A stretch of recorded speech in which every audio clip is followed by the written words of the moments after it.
Jesus. All we want is Jesus. Make room for the King. Make room for the King. Let the King of Kings come. And the King of Glory come. The Lord of hosts. The Lord strong and mighty. Tear out them 4 and 20 elders.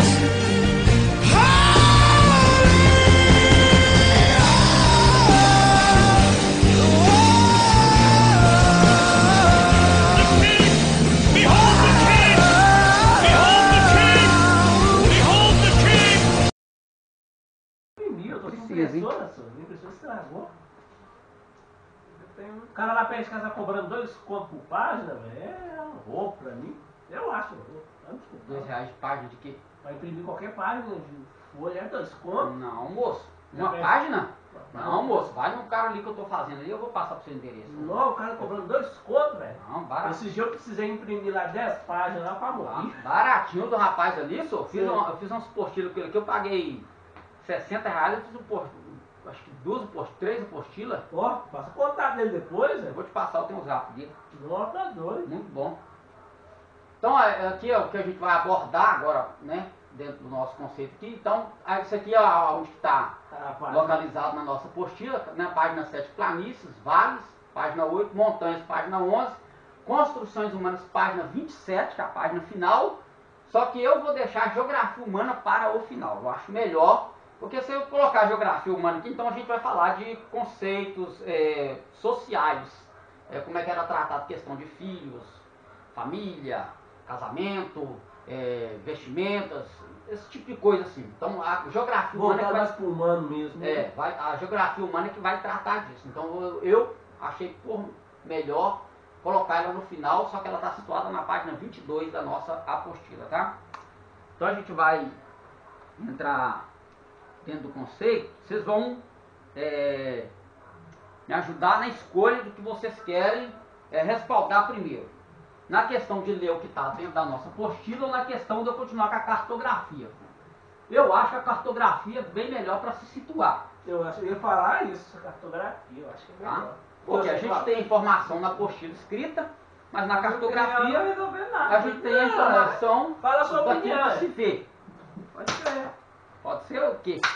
Porque o que vocês falaram, Então uai. tá, então nós temos aqui, mas está situado lá, você viu que está situado dentro da nossa apostila, tá? Então nós temos montanhas e planícies de Israel. Então vou prosseguir dentro da cartografia. Deixa eu aumentar a imagem aqui para ficar mais... Essa é a imagem de cima de lá, né? Hum? Essa imagem é de lá mesmo. Isso aqui é o deserto, né? Ali da região do Crescente Fértil. Então nós vamos nos situar aí em montanhas e planícies e vales e por aí vai, tá? Vamos lá, as principais elevações na parte ocidental do Rio Jordão. São localidades onde a gente vai encontrar vários personagens, várias ações acontecendo, por exemplo, no Monte Carmelo. A gente vai ver lá, né? Ver onde está situado hoje, tá? Nós não temos a visão de quando foi. Por quê? Porque o relevo mudou, né? A natureza em si, ela muda o ambiente com o passar dos anos. Então nós temos uma história de 2.000 anos, ou 1.500 anos, na questão de Elias lá no Monte Carmelo. Eu vou chegar lá, é o mesmo local, só que a geografia, o relevo, o ambiente, o panorama do local, ele muda visionariamente. A forma com que você via o monte naquela época é o mesmo local, mas hoje ele é diferente. Então não tem como você... né? Isso. Por quê? Vai chegando, a civilização vai crescendo, vai se achegando, o homem vai se achegando, e à medida que o homem chega, vai mudar. Igual aqui em cima do monte. A característica do local vai mudar. Então isso acontece e vai acontecer sempre. Tá? Essa é a ação do ser humano e da natureza. Então o Monte Hermon, a montanha principal, né, no norte de Israel, altitude 2.818 metros, é a nascente do Rio Jordão. Especialistas dizem que foi ali a transfiguração de Jesus. Então estão colocando a transfiguração de Jesus no Monte Hermon. Só que o que acontece? Quando a gente vai ler o texto falando da transfiguração, Jesus está no Monte. Pera aí. Monte Sinai, né? Não. Não, Monte Sinai Que? não. Monte das Oliveiras. Monte das Oliveiras. Monte das Que ele vai Oliveiras. e fala que é ali que ele vai pisar Tá de vendo? novo. Mas aí é onde que a gente encontra a questão do Monte Hermon? Qual o texto, é o texto mais lido, é o salmo, um dos salmos mais lidos que a gente encontra na questão do Monte Hermon. No Salmo 3? Não. Não, Salmo 23, não, Salmo Não. 119? Não, 133. 133. Não, 133 acompanha só com esse nome, Daniel. É isso mesmo. Que desce no Monte Hermon, Isso, isso mesmo. Cadê minha Bíblia? Ah, isso. Tanta Bíblia que eu caçando Bíblia pra você ver. Tá pequenininha lá. Então vamos ver aqui, aí a gente vai encontrar uma situação aqui interessante. Quer ver, ó? É uma boa pergunta de reparar nisso, viu? Né? Então, e aí, como é que fica a situação? Quem tá com quem? Vamos ver aqui, ó. Deixa eu ver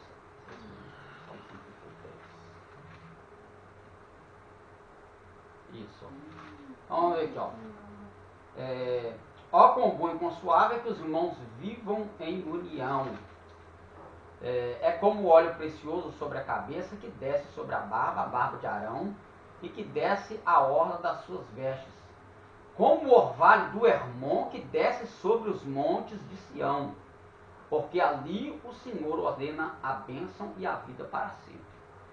Quando Davi, no contexto do relevo, que nós temos aqui o Monte Hermon, aqui é o Monte Hermon, tá vendo?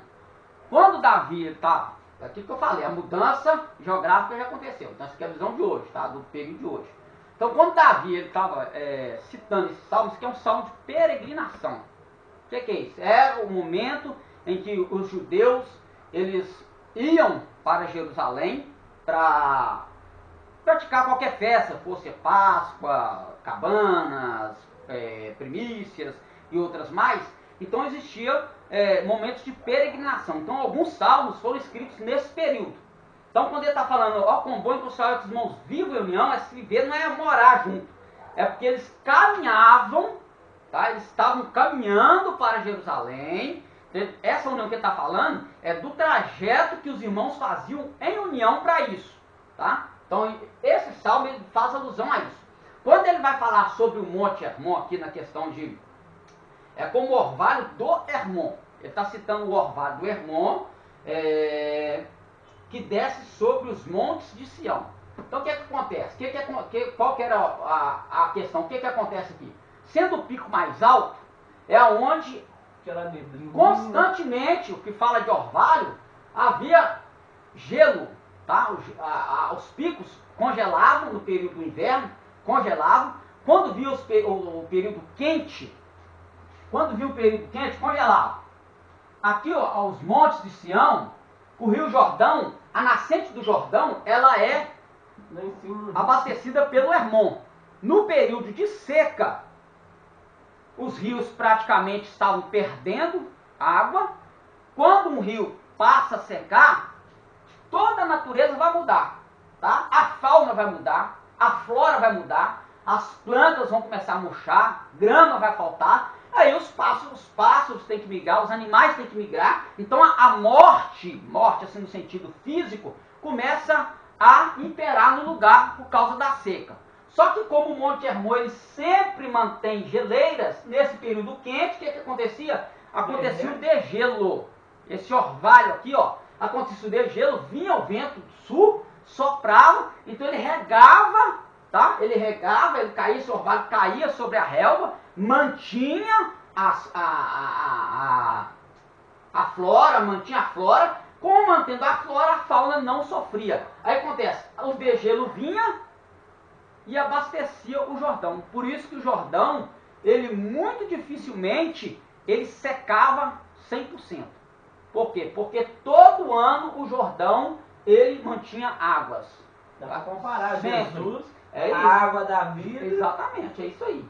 O lado, Nelson, assim, olhando para esse lado de conjecturar, é isso. Jesus é o Hermon, nós somos o vale seco, e é a brisa do Espírito que sopra, que nos mantém vivos.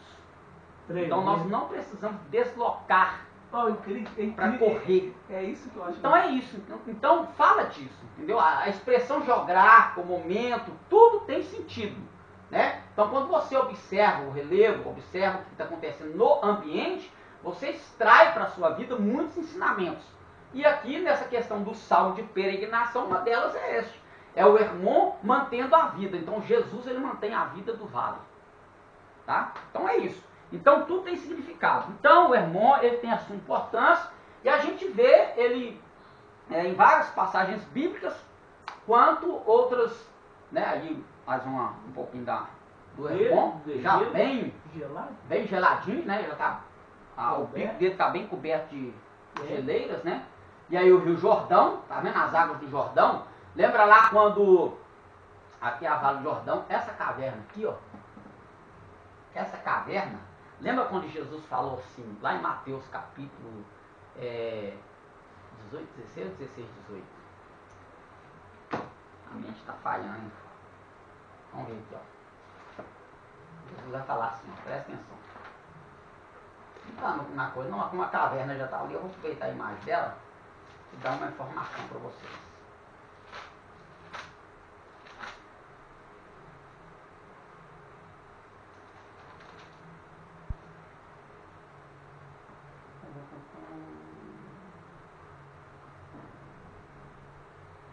Aqui, ó, Mateus 16, 18.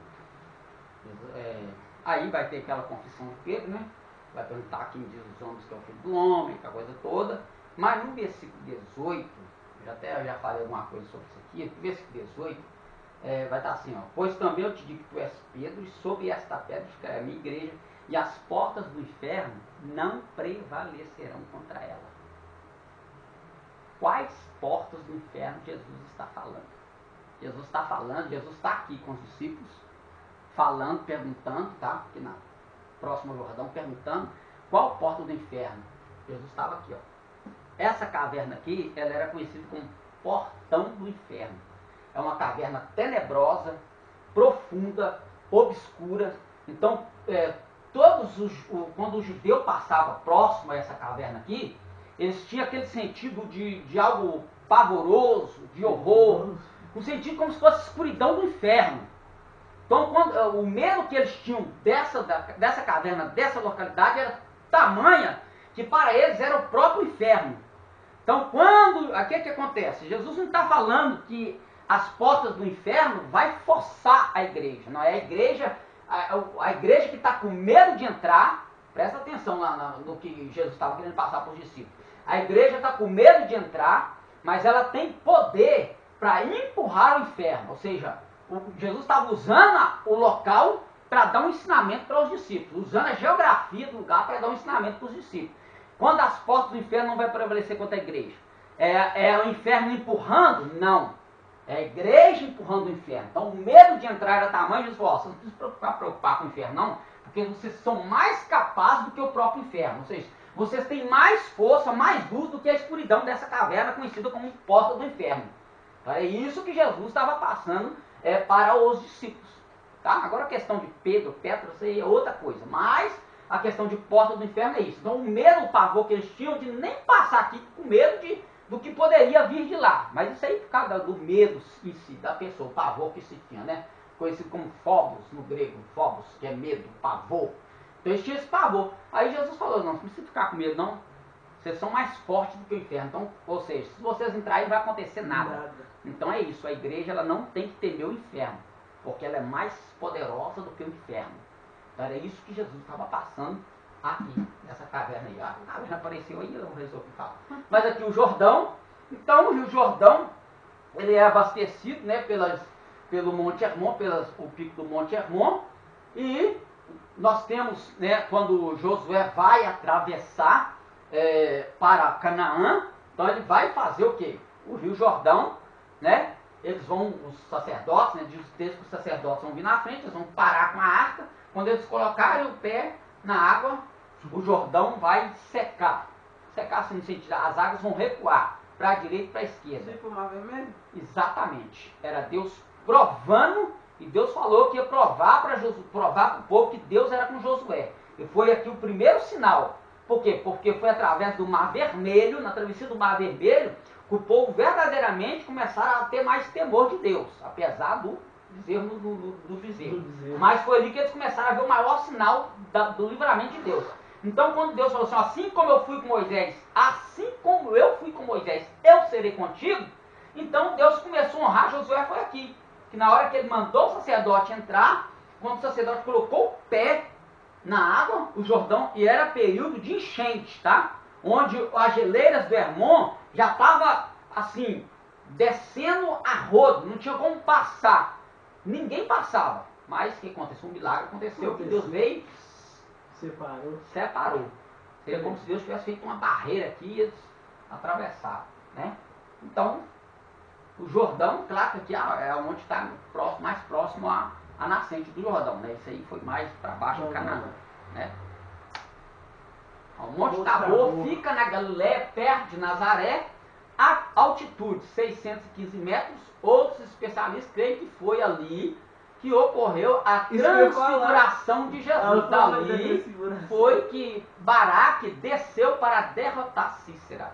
Então isso aí a gente está lá no livro de Juízes, capítulo 4, vai falar da história de Débora, né? Que ela vai lutar contra o Baraque aí. E aí, contra Cícera, né? E vai acontecer aquela coisa de vir águas torrenciais, no período, não era período de chuva, e os cavalos de Cícera, que eram cavalos com carros de ferro, né? Eles vão atolar. E aí, Deus vai fazer um milagre, né?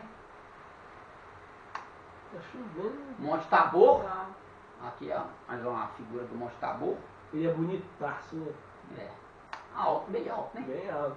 Aí o Monte Carmelo, né? O Monte Carmelo aqui, nós temos o Monte Carmelo, que é onde que vai acontecer o Desafio, né? desafio de Elias, né? Significa jardim ou campo fértil, logo, local do duelo espiritual entre Elias e os profetas de Baal. Elias provou o Deus de Israel, provou que o Deus de Israel era o verdadeiro Deus e não Baal. Também Davi, Nabal e Abigail, né? Também se situaram, ou estiveram nesse local aqui. Então, tudo na Bíblia tem significado, tudo na Bíblia tem importância. Não aconteceu no espaço, não. Como é que foi o local? Aí a gente imagina, né? Claro, aquilo que eu disse. A gente tem que sempre lembrar que a geografia mudou, a foto é nova.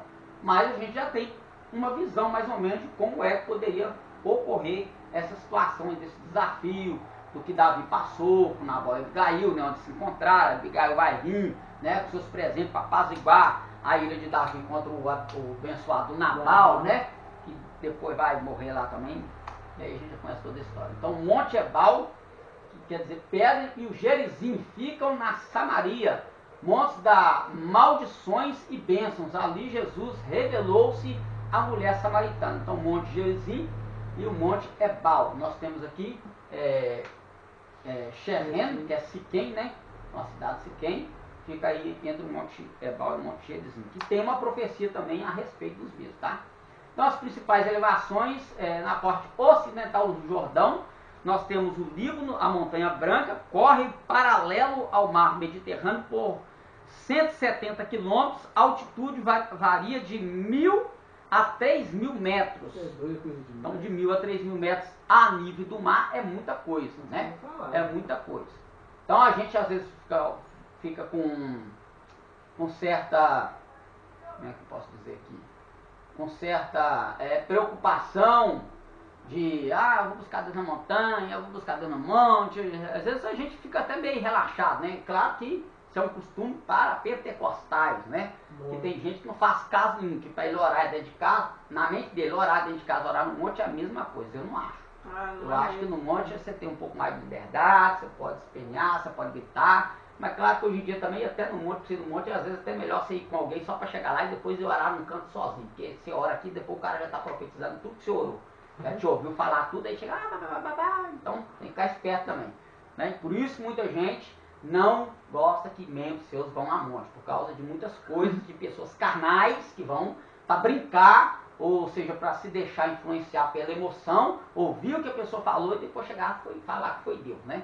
E muitas coisas acontecem, mas o nosso Deus é um Deus de montes e Deus de vales, né? Isso aí a Bíblia já declara, né? Jesus, ele ia aos montes. Ah, mas o apóstolo Paulo não foi de monte, não mostra apóstolo Paulo de monte. Mas Jesus foi no monte, gente. Né? Então, se Jesus foi, é para orar? Vamos orar, é para buscar Deus? Vamos buscar Deus, né? Porque tem gente que nem não ora nem em casa, nem na igreja, nem em monte de lugar nenhum, né? É o 6 horas? É o 6 horas, né? É o Isso 6 aí é o 6 horas. Só que é oração, aí buscar mesmo nada, né? Então isso aí, infelizmente, hoje em dia também tem que tomar cuidado. Tá virando também bagunça, né? Então tem que tomar cuidado. Monte complicado. Muita né? coisa ficou Quem difícil, vai no monte, quem sabe como é que é. né? Complicado. Tá complicado. Então tem que ficar esperto, né? O Monte Gilboa, né? Fonte borbulhante, fica em Samaria, altitude 543 metros. Último campo de batalha de Saul. Mas os principais montes aqui foi amaldiçoar, aí cumpriu a profecia, né? Não podia amaldiçoar, que Deus abençoou. E aí ele teve que soltar profecias a favor de Israel. Então, Monte Pisga, o local onde Moisés avistou a terra prometida, é a visão da terra prometida. É claro que na época de Moisés, talvez era até mais bonito, né? Isso que eu ia falar. Talvez era até mais bonito, porque tinha pouca, como eu posso dizer, a tecnologia era pouca, mas Deveria ser mais verde. mantinha a natureza mais preservada, Intocável. mais fértil, né? Por isso que era conhecido como terra que mana leite e mel, porque era a fertilidade que a terra produzia. Então, tem gente que quando lê essa informação, vou te colocar na terra que mana, é a terra que mana leite e mel. Tem gente que pensa que lá é uma terra onde é leite mesmo. Né? Não, vai só mel e leite lá. Não, não é isso. Eu quero dizer que a terra é muito fértil. boa. Ela é boa para você produzir, tanto na pecuária quanto na agricultura. Era isso que Deus estava dizendo, que a terra era produtiva. Tá? Então, tem crente que tem que tomar cuidado. Então, lê aí, a pessoa lê e coloca aquela leitura dele literal, sem tentar entender a geografia, entender o que é o relevo, entender o que é a fauna, o que a flora tem no lugar, aí ele literaliza a coisa e acaba se perdendo. Aí o cara vai lá procurar carro de abelha, né? Vai procurar um carro de abelha do tamanho daquele carro de uva que os caras trouxeram, né? Não, se o carro de uva era assim, imagina o carro de abelha, né? Imagina o carro de abelha. Imagina o tamanho da teta da vaca lá que mana leite, né? Nossa. Então, me ajuda aí, né, gente? Então, Era o dinossauro. tem que tomar muito cuidado. Então, a falta de cultura bíblica nossa, às vezes é por causa disso, porque a gente não procura as informações que o texto quer nos dar. Eu vi um vídeo, é até engraçado, rapaz, é até engraçado o que o camarada falou. O camarada era um congresso, numa praça, estava lotado, mas tinha muita gente. Aí cantaram Salta o Cabo da Nau. Aí o cara começou a pregar, gente, eu não achei não, mas o Danal era homem de Deus e que não sei o quê. Nossa. Danal era valente, Ei, e que não Jesus. saltava o cabo. Rapaz, Ai, meu Deus. você tá rindo, mas é verdade, eu vi o vídeo, o cara falando. Rapaz, uma multidão e o cara, depois que eles cantaram o hino, o cara falou isso. Eu vou pregar sobre Danal. Oh, meu Deus do céu. O cara não sabe. A nau é o leme do barco. É aquele que guia o barco. Então o cara não tinha noção nenhuma. O que tava falando? De pregador de congresso grande. Olha pra você ver que besteira que o camarada falou. Então tem que tomar cuidado. A gente tem que tomar cuidado de ler. Pesquisa o que você está lendo. Procura o sentido da palavra. Procura a cultura. Procura a geografia. Procura o que a sociedade está fazendo ali economicamente. Seja lá toda a informação possível que você puder extrair, né? Já estou até falando um pouco de hermenêutica. Puder extrair daquilo que você leu, aí sua prédica, seu ensinamento, sua fala será bem mais compreendida e bem mais coerente com o texto.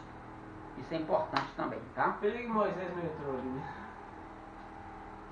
Ararat, na Armênia, com altitude de 5.247 metros, local onde repousou a Arca de Noé. Sinai, Horebe, fica na Arábia. Seir, possessão de Esaú em Edom. Tauro, cordilheira atravessada por Paulo e Barnabé. Chega a 3.692 metros.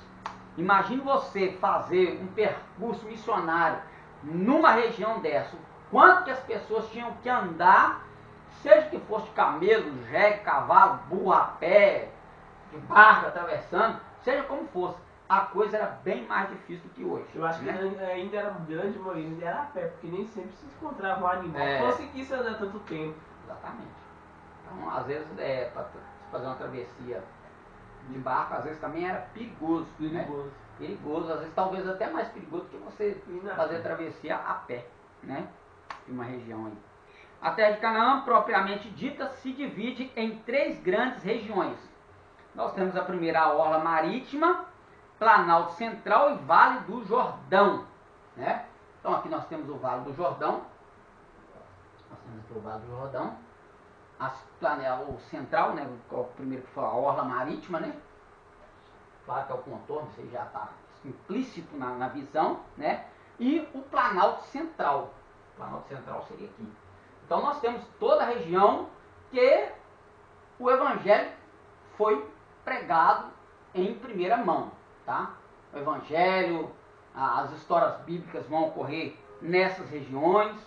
Então tudo tem finalidade. Definições: planícies, né? Grandes porções de terreno plano; planalto, grandes porções de terreno plano sobre montes ou serras, que é o que praticamente a gente tem aqui no nosso relevo, né? Planície em Israel, na orla descendo, nós temos o Acre ou Aco, Juízes capítulo 1, verso 31, a partir de Tiro até o Monte Carmelo, Saron, lembrando que Rosa de Saron, ele é a Rosa de Saron, meu Deus do céu. Então a gente tem que tomar cuidado com o negócio de Rosa de Saron, né? Tem pessoas, vamos fazer a campanha da Rosa de Saron. Vou trazer uma rosa para todo mundo aqui, essa é a Rosa de Saron. Saron era o lugar, gente. Saron é o local, bosque, é lá. Aí a rosa é a rosa que se produz, que nasce em Saron. A rosa não se chama Saron. E tem gente que acha que a rosa se chama Saron. Essa aqui é a Rosa de Saron, gente.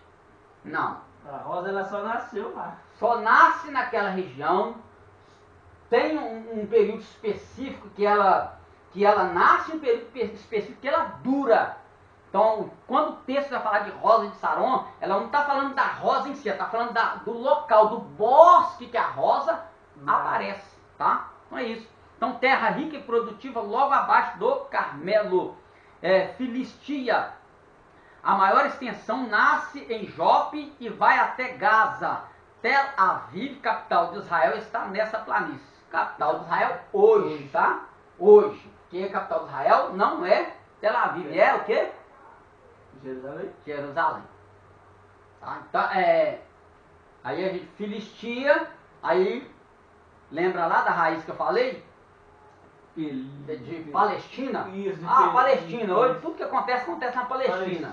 Mas o nome Palestina está fazendo o quê? Vamos falar assim. Isso aí faz parte da geografia humana. É uma... tentar tirar o nome de Israel do mapa, né?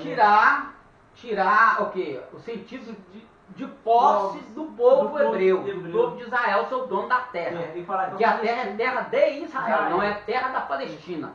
Então eles mudaram o nome da terra de Palestina, que vem da raiz filistino no hebraico, que é filisteu. Porque os moradores antigos eram os filisteus. Mas a terra quem deu para Israel foi Deus. Então a terra era dos hebreus, só que eles tiveram que conquistá-la. Só que aí o povo conquistou, cresceu, dominou, fez tudo que podia fazer nessa geografia, nesse local, mas hoje o sentido é apagar da mente das nações de que Israel é dono desse lugar. Por isso a briga de lutar ali para adquirir a terra de volta. E quem manda lá hoje não é nem filisteu. São os árabes, muçulmanos, né? Então eles estão predominando ali. Mas a terra é do povo de Israel. Ainda que seja um ovinho pequeno. O espaço que Israel tem hoje é pequeno. Assim, pequeno, espaço pequeno concernente ao que eles têm como posse. Mas que toda a terra, Deus, vocês viram lá, nós vimos lá a extensão que Deus ia dar para eles, né? Do Rio Eufrates até o norte... esqueci. Mas a extensão do terreno em si, onde podia acentuar todas as tribos, cada um dominando o seu espaço que foi conquistado, a terra praticamente quase que toda deles, né? Mas aí aconteceu, as guerras vieram, né? Deus permitiu essas guerras acontecerem para que o povo pudesse voltar para ele. E hoje eles estão tendo que chorar aí, mas há uma profecia de que eles retornarão e tomarão posse novamente. Claro que isso vai acontecer no reino messiânico, né? Então isso vai acontecer no reino messiânico. Alta Galileia, vai do Líbano até a Síria, Baixa Galileia, intermediária até Samaria, Jezreel, onde fica o vale de Meguido, local da batalha do Armagedon, Samaria, onde está Dotã, José no poço, né, onde José foi, o poço que José foi lançado, né, e Siquém, Diná, filha de Jacó, a mulher de Samaria, né, que foi a fonte de Siquém ali, que a coisa toda.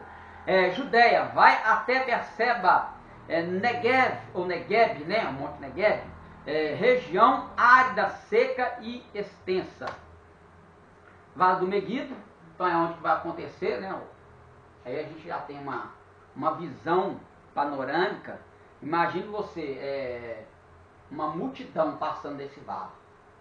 Isso vai acontecer, né? Hoje aqui parece bonito, você olha assim, né? Nossa, que bonito. Mas será que no período que for acontecer a guerra vai estar assim? Nós temos no Apocalipse que as taças da ira de Deus, o juízo de Deus virá sobre a terra, onde Deus vai derramar as taças, o relevo vai sofrer a ação dessas taças, das trombetas de Deus, o relevo, a fauna, a flora, né? A terça parte de tudo será tocado no juízo de Deus, tá? Mas tudo com sentido de quê? De preparar o cenário para o grande momento final da peça da humanidade, onde Deus ele vai consumar a história da humanidade, nessa guerra que vai acontecer no Vale do Armagedon, e depois a gente já vai ter ali o juízo final desencadeando aí o julgamento dos ímpios. Dos ímpios. Ah, mas os crentes não vão aparecer no juízo final? Não. Os crentes vão quando a Bíblia fala que o juízo de Deus começa pela casa de Deus, ele está falando o juízo não de condenar, vai ser de julgar as obras. Nós seremos galardoados. Deus nos dê graça para chegar lá e não desviar. Nós seremos galardoados. O juízo que a igreja vai passar não é juízo de condenação, é juízo de galardão e das obras, né, que produziu. Vai ser galardoado por aquilo que fez em favor do Machia das nações, aquilo que você praticou. Então quando fala que receberás conforme a sua obra, mas o juízo final é para a condenação dos ímpios, dos perversos que rejeitaram a salvação em Yeshua, rejeitaram a Deus, viveram as suas vidas. Isso aí vai acontecer em todo o período da história, e aí o juízo final vai ser para esse povo, que depois serão todos lançados no lago de fogo, né? É onde estará o anticristo, o falso profeta, a besta, e ali ficarão atormentados por toda a eternidade, né? E aí, novos céus, nova terra já preparados para nós. É evidente. A cada dia pior. Nós vamos ver algumas coisas que acontecem, né, nesse local, que é de grande importância para a nossa situação hoje. A gente pensar no que a gente está fazendo com a nossa vida, na presença de Deus, fora da presença de Deus, para a gente ter a oportunidade. Em vida eu não digo, né? Porque por mais que as profecias estejam se cumprindo, os sinais estejam evidentes dessa vinda iminente de Cristo, mas muitas coisas terão que ocorrer para que isso aconteça, e que se eu contar pelo meu relógio, eu não vou estar aqui não, acho que eu já bati as botinas já fui para a eternidade, então, né? Só se eu viver uns 500 anos, não estou dizendo que Jesus vai voltar daqui a 500 anos, mas quando você segue os sinais, você vê as profecias bíblicas, o que tem que acontecer para que se desencadeie toda a questão escatológica da região, igual a gente viu no Vale do Armagedon, a Batalha do Armagedon, a travessia no Monte das Oliveiras, que Yeshua vai ter que fazer, né? Para poder entrar. Falar nisso, eu vi um negócio lá que você falou, tem um cemitério lá mesmo, hein? Tem, eu vi lá. Foi colocado pelo Sotomano. Isso. Como é que é o nome do cara? Eu tô ruim pra guardar, não. Eu vi lá quando Eu vi lá, mas tem um cemitério lá, e lá tem a portinha lá fechada. É, porque quando Yeshua voltar, ele vai ter que voltar como rei e como sacerdote, Isso. né? Então, ele, como rei e sacerdote, ele tem que entrar no templo, No templo. que já estará reerguido, né? Já estará reerguido, a porta está lá esperando, conhecida como porta dourada, lacrada com pedra, está lá, o cemitério está lá. Então, quando ele colocar o pé no Monte das Oliveiras, o terremoto vai acontecer e Abre dois. então aquele cemitério que está ali vai... A E o, porta terreno você vai vai ser- e o terreno que vai ficar aberto é um terreno virgem, porque nunca ninguém pisou nem vai pisar. Só Só uma ele. chia para atravessar e entrar no templo. Então as profecias vão se cumprir, né? Vale do Jordão e Mar Morto. Em cerca de 240 km de extensão, vai de 3.000 metros acima do mar a 400 metros abaixo do nível do mar. São 3 trechos distintos. Aí nós temos essa divisão desses trechos que está ruim para enxergar. Não vou nem ler não, porque eu não estou entendendo, não A estou enxergando legenda nada. tá vendo? Tá ruim aqui, tá ruim, ali tá pior. Achei que ia melhorar um pouquinho. Vale do Jordão. Do Hermon ao Mar da Galileia, abundância de águas, clima, aumento, né? Clima ameno, ventos suaves, terra boa, muitos orvalhos. Mais perto do Mar da Galileia forma a planície de Genezaré. Do Mar da... Lembrando que quando se fala Mar da Galileia, a gente entende, a Mas gente é lembra mar- do oceano, não é oceano, né? não é um mar, gente, é um lago, tá? Então, Mar da Galileia é um lago, tá? Então, na visão de quem, daquela época, quando se via Muitas águas? essas águas, por exemplo, a questão daquela tempestade que deu, Jesus atravessando o Mar da Galileia no barco da tempestade. Foi uma chuva forte, né? E o barco. Foi o período, né? O período chuvoso. Claro que houve uma ação sobrenatural, né? Houve uma ação sobrenatural ali, claro, isso é fato. Mas, por ser um lago não tem probabilidade de dar a força de ondas que o texto coloca. Aí que a gente vê o lado sobrenatural da coisa. Que na verdade ali, se a gente olhar bem para o texto, para onde que Jesus está indo, que é Gadara, Onde está a legião, Isso. então pronto. Provocou tudo A aquilo. natureza. Isso. Entrou ali, provocou na natureza tudo aquilo ali para poder impedir de Jesus chegar do outro lado. Mas Jesus está no barco e Tinha uma pergunta, mas acho que vai cair em outro assunto. não é pergunta. Então a planície é da Transjordânia, do outro lado do Jordão, né, região montanhosa com poucas planícies. As principais são Aura, Galide e Moabe, terra de Ruth. Volta lá no slide do Mar da Galileia. Rapidinho. Não, mas lá não tem nada lá. Não, não, só pra mim pegar os Ah. trechos lá. Tá. Ali fala que Que? no mar- isso, lá no texto fala da tempestade, né? E Jesus ele fala com a tempestade, certo? Certo. Isso me lembra que quando Deus criou ali, bem no Gênesis aqui, quando ele recolhe o jardim, que eu entendo que ele tirou o jardim do homem, né, que ele tomou ele para si. Ele colocou um querubim de guardião, certo? Certo. O homem não entrar no jardim, O não homem toca não- nada lá. isso. Então esse anjo, o querubim, então, ele tem uma função de guardar, tipo de dominar, que está dominando ali, não é o querubim. Na verdade, o querubim ele vem da raiz queruv, que na verdade querubim está no plural. O português traduziu no plural, mas é queruv, Querubim. que é aquele que arde, de Ah, fogo. tem fogo. Então quando fala que uma espada é inflamada, é porque já em si, o ser espiritual em si, é fogo puro, Entendi. entendeu? Uhum. Mas ele é guardião. Entendi. Aí então nesse caso, eu ouvi uma teoria, eu estou pensando nela, que você falou, acabou caindo, né? Não. Não teve jeito. Esse ano, ele então no caso é um guardião. Então quando Jesus ele fala com a tempestade, Jesus está dando uma ordem ao querubim, no caso, ou ele está dando uma ordem direto ao elemento da chuva? Da tempestade, no caso. Eu falo a chuva porque tempestade Mas o imagina- querubim não pode ser. Não pode, não. Por quê? Porque ele é um guardião.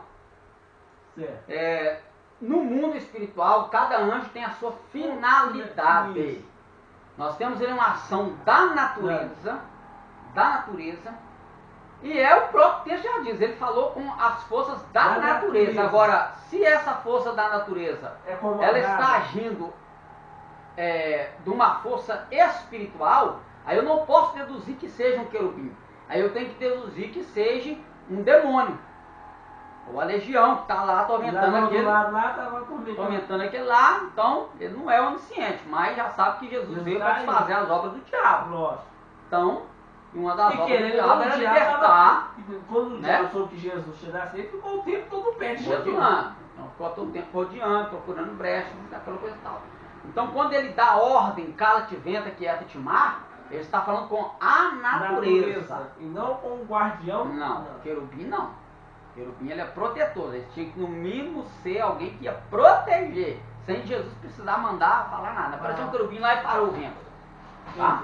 Então é nesse sentido. Mas ele falou que foi com ortes em Jerusalém, Monte Moriá, Monte Sião e Monte das Oliveiras. No Monte Moriá, né, é terra onde o Senhor aparece, local onde Abraão iria sacrificar Isaac. Nele Salomão construiu o templo de Deus. Hoje está a mesquita do Domo da Rocha, que é aquela mesquita lá dos muçulmanos, né? Que eles construíram no mesmo local onde foi o templo foi destruído. Então, como eles eram os dominantes, né? Os otomanos, não sei se os últimos foram os otomanos, não lembro. Os otomanos. Eu não lembro qual foi o último povo que dominou, aí deles vieram aí os muçulmanos construíram aí a mesquita de Omar ali para poder fazer uma adoração, buscar a Deus em orações, que eles chamam de Alá. Não, Alá é outro Deus, não é outro Deus, tá, gente? Alá quando eles falam Alá, eles estão falando do mesmo Deus de Abraão, de Isaac e de Jacó. Só muda o que? É o dialeto. Tá? É o dialeto. Então é o dialeto sírio. Então quando eles falam Alá, por exemplo, Alá. No aramaico é Aloha ou Aloha. É a mesma coisa de Elohim. Elohim no hebraico, Aloha ou Aloha. No aramaico e Alá no siríaco. Não muda nada. É o mesmo Deus. Está falando do Deus de Abraão, do Deus de Isaac, do Deus de Jacó. Não, é outro Deus. Gente, é ignorância. É o mesmo Deus. O que muda é a doutrina do profeta. Aí é outra coisa. Maomé, a doutrina dele é que é diferente da doutrina bíblica, né? Que é o Alcorão. Então é totalmente diferente. O livro cabeçado desde de religião e fé é o Alcorão, com as suas diretrizes dogmáticas, mas no judaísmo nós temos o quê? Nós temos a Torá, nós temos a Taná e temos também o Talmud. Né? O Talmud e o Taná é no judaísmo. E no cristianismo nós temos a Bíblia, conhecido como Antigo e Novo Testamento, que é a mesma coisa que o judeu usa, só que com outra nomenclatura, né? Que é o Taná e o Brit Hadashah. Não muda nada. Só no conceito de talvez enxergar o conceito doutrinário. Aí lembrando o que nós temos aí, nós vamos dizer o que? A teologia hebraica e a teologia ocidental, que a gente chama de teologia da igreja, tá? Aí é que tá. A teologia católica, você acabou de falar, né? A teologia católica. A nossa teologia é uma teologia católica. Eu sou protestante. Nós somos protestantes, mas a nossa teologia, quem elaborou a nossa teologia foram os católicos. Então, quando alguém fala, você já saiu da igreja mãe, não existe igreja mãe. Não existe. Eu tenho mania de falar isso, agora que você falou que eu lembrei. Não existe negócio de igreja mãe. Não existe. Porque, na verdade, os reformadores, o próprio nome fala reforma, é reformar. Eles não queriam sair, eles queriam mudar o modo de pregar, de pensar, de filosofar a Bíblia. Só isso. Eles não queriam sair de lá, mas como não foi aceita a tese, a forma deles enxergar o texto sagrado, então eles excomungou eles, e aí Martinho Lutero, Calvino, foram seguir suas vidas aí, fizeram traduções da Bíblia, passou para os povos e pronto. Então assim que aconteceu. Mas a teologia veio de lá, dos reformadores que eram todos católicos, tá? Mas como é que fica a nossa questão? A nossa questão é que nós somos conhecidos como, quando não se usa esse termo, a gente é conhecido como judaico-cristão. Por que judaico-cristão? Porque a Bíblia, gente, ela é um livro judaico.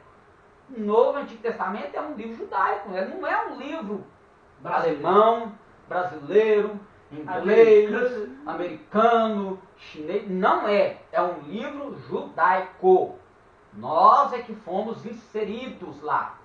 E nós bebemos dessa fonte, né? Então aí a teologia que vai trabalhar, cada um trabalhar segundo o seu pensamento, aí se vira toda essa demanda. Ah, mas a demanda que o cristianismo tem, como muitas pessoas dizem, né? Principalmente os católicos, que a gente chama de católico perroxo, católico apostólico romano, né? Eles dizem que o protestantismo é muito confuso, cada um tem a sua doutrina, cada um tem a sua forma de pensar, cada um fala uma coisa. Gente, mas até dentro do judaísmo tem isso. Tem o judaísmo ortodoxo, tem o judaísmo nazareno, tem o judaísmo messiânico, tem o halarrica, tem o mishnaica, tem várias formas de pensar. Os rabinos que elaboram as doutrinas hebraicas, né, ou ortodoxas, ou que seja messiânicas, são os rabinos que elaboram. Então, de onde eles vão tirar isso? Eles vão trabalhar o Mishnah, que é a lei o quê? Oral. A lei oral que foi escrita pra gente manter aqui, né? Que essa vamos desmiuçar ela ali. Então eles vão fazer o quê? Eles vão olhar hermeneuticamente o texto da Mishnah, a tradição oral, e cada rabino vai explicar da forma que ele hermeneuticamente entendeu. E isso acontece na teologia nossa. Cada um interpreta do modo que ele achar que é mais plausível. Então, por isso, essa questão de divisão doutrinária entre as denominações. Então, o catolicismo não tem direito algum de questionar, porque está dentro do mesmo conceito. Isso aí a gente vê nos pais da igreja. O pau quebrava, né? De cortar a cabeça e tudo. Isso que eu ia falar agora, filho. De cortar a cabeça de e não tudo. concordar na esquerda, não esperando o facão. O que Martim Lutero e Gil Calvino fez, só Deus para ter misericórdia. Então, o Monte Sião, né, o local e o termo Sião são usados de modo diverso na Bíblia, o Salmo 133, agora acabamos de ler, né? Jerusalém, em Hebreus 12, 22, Apocalipse 14, 1, é uma referência ao céu. Monte das Oliveiras, aí Jesus orou sob grande agonia na noite em que foi traído. Sobre esse monte Jesus descerá quando vier em glória para julgar as nações, né? Falar em nações, você viu o bichão lá, né? Vai ser o símbolo, né? O símbolo da paz agora, né? Igualzinho, né? Idêntico demais, né, cara? É muita brincadeira. Fazer Né? o quê, né? Não, essa é a história. É a Bíblia começando a humanidade vendo a Bíblia narrar a história. A Bíblia está narrando a história. Está narrando a história, exatamente. Literalmente. Você vê que a Bíblia está narrando a história agora. Tem isso aí, ó. Os principais montes em Jerusalém. O Monte Calvário. E conhecido também como Monte da Caveira, né? Ou o Gólgota, né? Ou Gólgota. O Gólgota. Né? Porque pequena elevação fora dos muros de Jerusalém, fica ao norte, perto da porta de Damasco. Calvário vem do latim calvaria, crânio, por isso Monte Caveira, né? Em aramaico é Gólgota, crânio, caveira. No local, em 1885, o general inglês Charles George Gordon descobriu um túmulo cujas pesquisas revelaram nunca ter sido o mesmo ocupado continuamente, passou a ser tido como o de Cristo. Lembrando que quando você vai a Jerusalém, tem mais de mais de 2 túmulos. Então vai depender do guia que vai te levar. Que eles supostamente acham que é o túmulo onde Jesus foi colocado, o corpo de Jesus. Você falou agora uma informação interessante, desse que eu sempre achei que tinha S1. Agora, quando você falou dessa aí de 1885, tem um cara no YouTube ele falando a respeito disso aí. Realmente tem um pouco a ver que ele fala que alguém descobriu lá um túmulo. Só que lá ele fala que tinha uma outra coisa. Ele fala que tinha alguns pertences da Arca da Aliança nesse túmulo. Aí vieram os romanos e abarcou tudo e silêncio. Silenciou quem sabia dos achados para não alarmar mais ninguém, entendeu? Aí ele tava questionando, mas eu não sabia que tinha 2 não, porque eu sempre achei que tivesse só aquele lá da pedra lá, onde ele leva o pessoal, que sempre mostra na televisão, na verdade. Não sabia não. Quando você vai a Jerusalém tem mais de um. Então, dependendo do guia que te levar, vamos ver, né? Então, você paga os dois, né? Paga os dois. Visita os dois, então você não perder tempo. Não perder tempo, visita os dois. Você já está aqui mesmo. Então, o Monte Calvário, né? Nós temos aí a ilusão do Monte Calvário, mas aquilo ali é uma antena, não é uma cruz, tá? Hoje modernizou, né? É antena. Agora, o que é esse cercado aqui? Esse cercado aqui são ruínas do período de Jesus, né? Então eles cercam, Certo, dá pra para não ser preservar, depredado, né? Pelos visitantes, não arrancar pedaços, não acontecer algo talvez até pior, né? Então nem sei se esse aqui faz alusão É isso que eu ia falar, sabe? Eu nem sei se Mas lembra, se for olhar Né? ali, ó, o olho É. no meio, tipo um buraco no nariz. porque o sentido é esse mesmo, do monte é porque ele tem a figura de uma caveira. Tá? Então, não era simplesmente porque vamos dar o nome de Monte Caveira, não. Porque quando você olhava, antigamente tinha quando esse- você olhava, tinha aquela visão dela parecer mesmo um crânio, tá? Então é por isso que chama Monte Calvário da Caveira, que em aramaico Calvário, né? As principais elevações na parte oriental do Rio Jordão, Bazã, a 1848 metros, Gileade, lugar onde Labão e Jacó fizeram um pacto, Pisga, local onde Moisés avistou a terra prometida, Nebo, local onde morreu e foi sepultado Moisés, Abarim, as montanhas de Moabe, onde Balaão abençoou Israel, né? Foi lá, essas foi pago para montanhas de amaldiçoar, mas na hora força da da natureza natureza. mesmo, tá? Entendi. Então, tipo assim, o inimigo, ele é imitador. Tudo que Deus faz, o inimigo imita. Deus tem poder sobre a natureza, como o próprio Jesus mostrou. Né? O inimigo, restritamente, né? Mas ele também pode ter interferir na natureza. Né? Como a gente Usar uma vê, força da natureza. Do nada esse ciclone forma e carrega meio monte de coisa. Alguns escritores cristãos, eu já li muito livro sobre batalha espiritual, essa coisa toda. Então, coisas que a Bíblia não revela como ação espiritual, mas por pessoas que talvez tenham a sua experiência própria com o mundo espiritual, escreveu sobre. E aí, quando você procura em algumas passagens da Bíblia, você vai achar uma ação do inimigo ali, tentando agir, né? Por exemplo, vamos colocar em Jó, vamos usar a figura de Jó, né?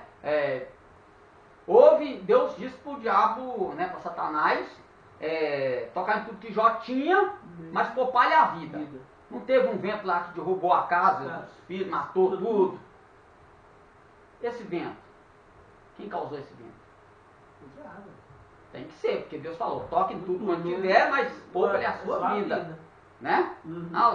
Ele tem o seu por causa disso. Então vai lá e toca. Não, vai lá e toca. Não tem. Entendeu? Então, nesse entendimento do que o texto está mostrando, que Deus deixa ele tocar em tudo, podemos supor, teoricamente, que esse vento foi uma causa do inimigo. Entendi. Foi o inimigo. Então, se ele causou isso lá, teoricamente, por que não ele ser também aquele que causou aquela tempestade no Mar da Galileia? Entendi. Entendeu? Captei. Olhando por esse raciocínio Não, aí, tá? entendi o raciocínio. Então, uma coisa ligando a outra, a gente encontra talvez uma resposta para uma dúvida. Mas Claro, teoricamente. Teoricamente, né? Né? A não ser que você tenha a sua experiência própria, como muitas pessoas tiveram experiências próprias, né? Eu já tive uma experiência mais ou menos assim, claro que eu não dei ordem para um demônio, né? Nós íamos fazer um trabalho em Ouro Preto, era no mês de março, naquela época a natureza ainda estava seguindo o seu curso normal. Todo mês de março, do dia 20 ao dia 28, mais ou menos, não me falha a memória, havia conhecido como enchente das goiabas. Eu já ouvi falar muito. Aí eu fui fazer um trabalho em Ouro Preto numa quadra, só que a única data que eu achei para a prefeitura nos apoiar com os aparamentos lá, som, trazer um DJ lá para cuidar do som pra gente, foi em março, foi no dia 23, deu um sábado, foi 23 e 24, sábado e domingo. Aí o pastor falou assim, irmão, você acho que não vai dar certo, não vai chover. Eu falei assim, em nome de Jesus, viva o Senhor perante a presença estou, não vai chover. Aí, você é de fé, não, eu falei, não vai chover.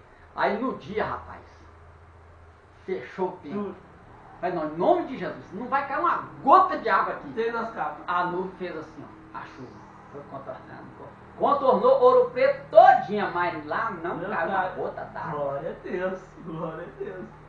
Então Deus tem poder. Então quando a gente tem alguma experiência espiritual, então a gente pode conjecturar alguma coisa, né? Certo. Claro que às vezes, gente, Deus ele não está preso. Claro que Deus não vai fazer nada que inflinja as escrituras. Nossa, não. Que está escrito, ele não vai infringir o que está escrito. Mas Deus não está preso ali. Ele é o mesmo Deus. Jesus falou que meu pai trabalha até agora, eu também trabalho. Ele transcende Deus tempo. está trabalhando ainda, Ah. né? Aí a gente usa a teoria do Stephen Hawking, né? Que o universo está em expansão. Uai, Óbvio que Jesus Deus falou. continua criando, Deus continua trabalhando, Deus não deixou. Ah, mas acabou a criação de Deus, então Deus descansou, acabou tudo, Deus não está fazendo nada. Lógico. Não, Deus continua agindo, continua trabalhando. Por que não dizer que Deus continua criando? Porque a gente tem aquela questão, se é literal de 3 dias, de 7 dias de criação, ou de anos, ou de milênios. A gente sabe que o texto vai dizer, né? De noite, mas tem teoricamente. Entendeu? Então, Porque noite é um dia. se um físico diz que o universo está em expansão, por que não dizer que Deus continua criando?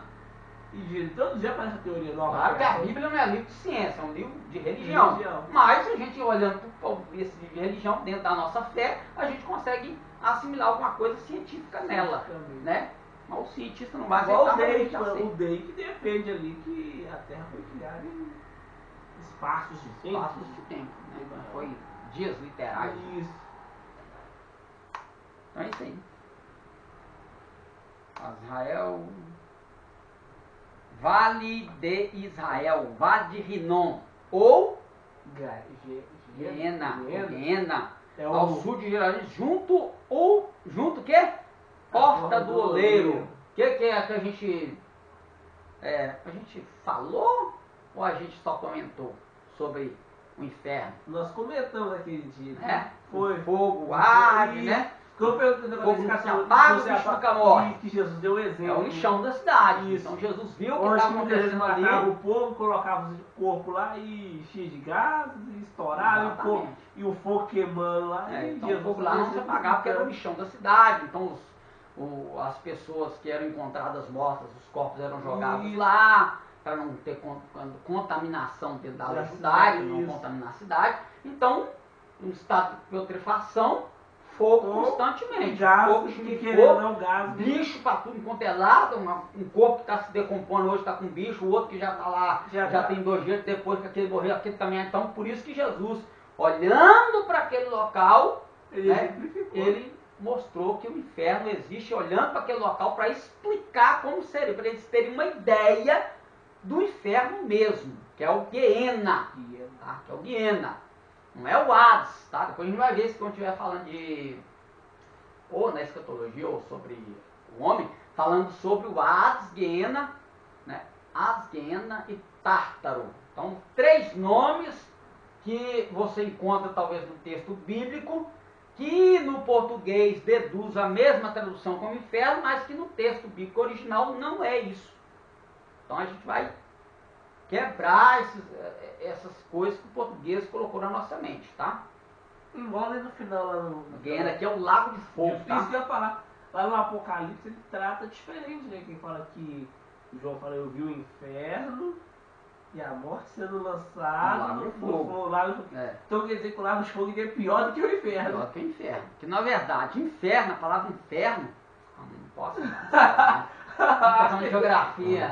Foi até nisso, né? Nós estamos falando de questão Foi, geográfica, né? foi. A gente imagina como uma região geográfica, mas Isso, é um mundo espiritual, mas a gente imagina algo espiritual, mas Jesus usou um local geográfico. Isso, agora eu lembrei porque a gente entrou nesse assunto, né?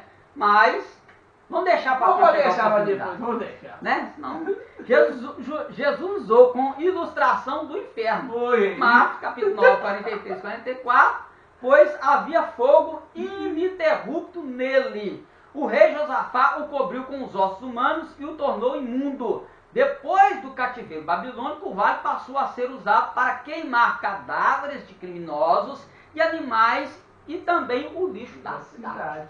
Então, quando Jesus levou os discípulos naquela localidade para falar com aquele povo que está em volta dele, explicar como era o inferno, não, como é que eles vão entender o que é o inferno? A mesma coisa que eu usei aqui, cartografia, para mostrar para vocês entenderem como é que é o local. É praticamente isso que Jesus fez.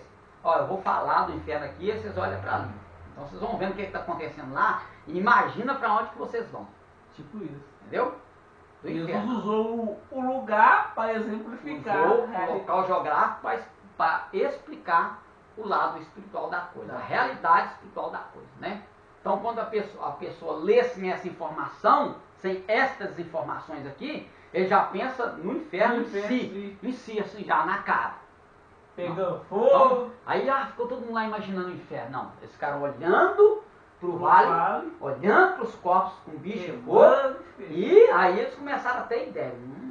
Se aqui é assim, imagina o inferno. Né?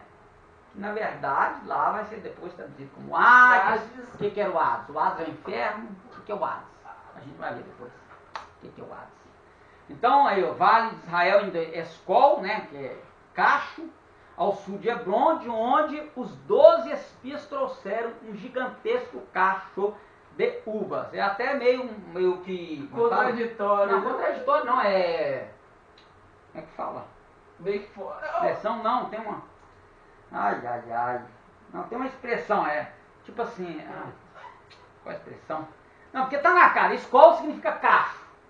Escol significa cacho, não é escol de cerveja de escol. Não é cerveja de escol não, viu gente? É escol com E-S. É S e um L. Né? Escol. Então, aqui significa cacho. Alusão é um trocadilho de palavra. Alusão ao cacho de uva. Então, peraí, o lugar já se chamava Escol? Não. Ou foi dado porque eles viram o cacho? Acho que foi dado que ele viu o Foi cara. dado porque eles viram o cacho. Eles não tinham. Não. Viveram a vida toda no Egito. Como é que chega lá e já sabe Era o um nome bom do lugar? lugar. Então, Eu sou Ies, era espião. Opa, esse lugar vai chamar cacho. Por causa do cacho. Pelo cacho. Agora a pergunta que cacho gigantesco, cara. Como é que tamanho será que deveria esse cacho, hein? Segundo a narrativa bíblica, né? É, isso que eu ia falar. E dependendo deles também, porque talvez nunca tinha visto um cacho de uva. Agora vamos prestar atenção na sua pergunta e no que se pode entender. Imagine, aí aquilo que eu falei, aí a gente lê o texto, aí já imagina, uma uva, presta atenção, para carregar 2 homens amarrados numa vara, uma uva devia ser maior do que essa garrafa. Exatamente. Só que não era isso, gente. É porque as